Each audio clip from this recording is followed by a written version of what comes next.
Olá, meus alunos. Essa aula ela é de Geografia, do módulo 2, capítulo 2, que fala sobre o setor secundário. Nós já trabalhamos na semana passada sobre o setor primário, que é um dos setores da economia, que diz respeito à agricultura, à pecuária, ao extrativismo.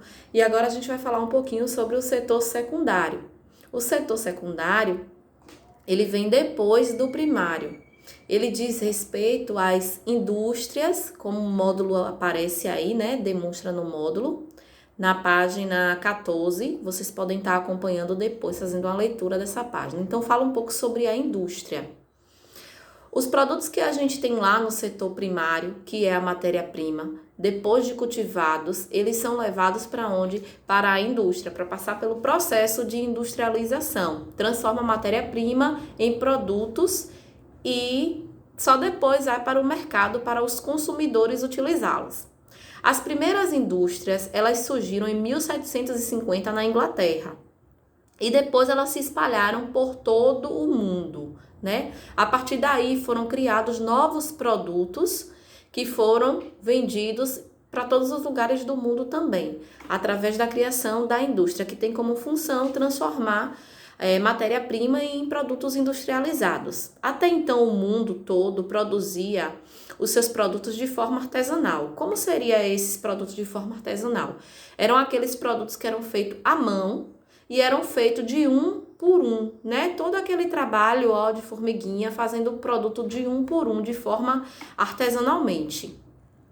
E aí, o que aconteceu? Depois que houve a criação da indústria, houve uma mudança muito grande, tanto na quantidade, né, de produtos, porque na indústria a gente consegue fabricar aí vários produtos de uma vez só.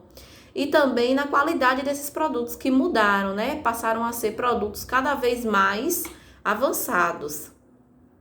O surgimento da indústria ela não ocorreu rapidamente, ela demorou um pouco, né?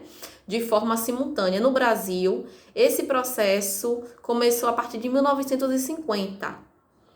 Houve um pouco de atraso em relação à Inglaterra, porque na Inglaterra esse processo ele aconteceu mais rapidamente. O artesanato, gente, como eu estava falando, né?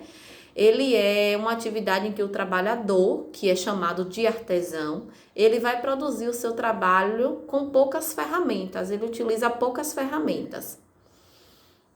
À medida que novas descobertas científicas ocorreram, a modernização na produção tornou-se cada vez maior. É a que a gente chama de evolução, né? As coisas elas foram evoluindo.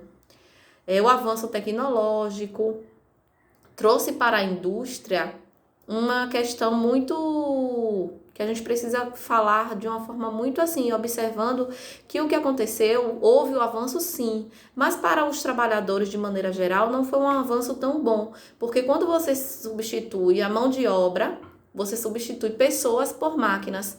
Então esse processo de industrialização fez que houvesse um aumento muito grande no desemprego. As pessoas elas foram sendo tiradas e no lugar delas colocaram as máquinas. Uma máquina, vamos dizer que ela pode fazer o papel de 10 trabalhadores. Então, colocava-se a máquina e aí substituíam por aqueles 10 trabalhadores. Deixava só um, que era a pessoa que ia fazer o quê? Observar, né, a máquina trabalhando, ligar, desligar. E aí o homem, cada vez mais, foi sendo substituído pelos robôs. O fenômeno de substituição, como eu já falei, ele diminuiu a quantidade de pessoas trabalhando nas fábricas. E aí, essas pessoas acabaram ficando sem os seus empregos, viu? Então, a nossa aula é sobre isso, sobre o processo de industrialização. Espero que vocês tenham gostado. Dá uma lidazinha aí no módulo de vocês, setor secundário, e qualquer dúvida é só procurar a Pro. Beijo!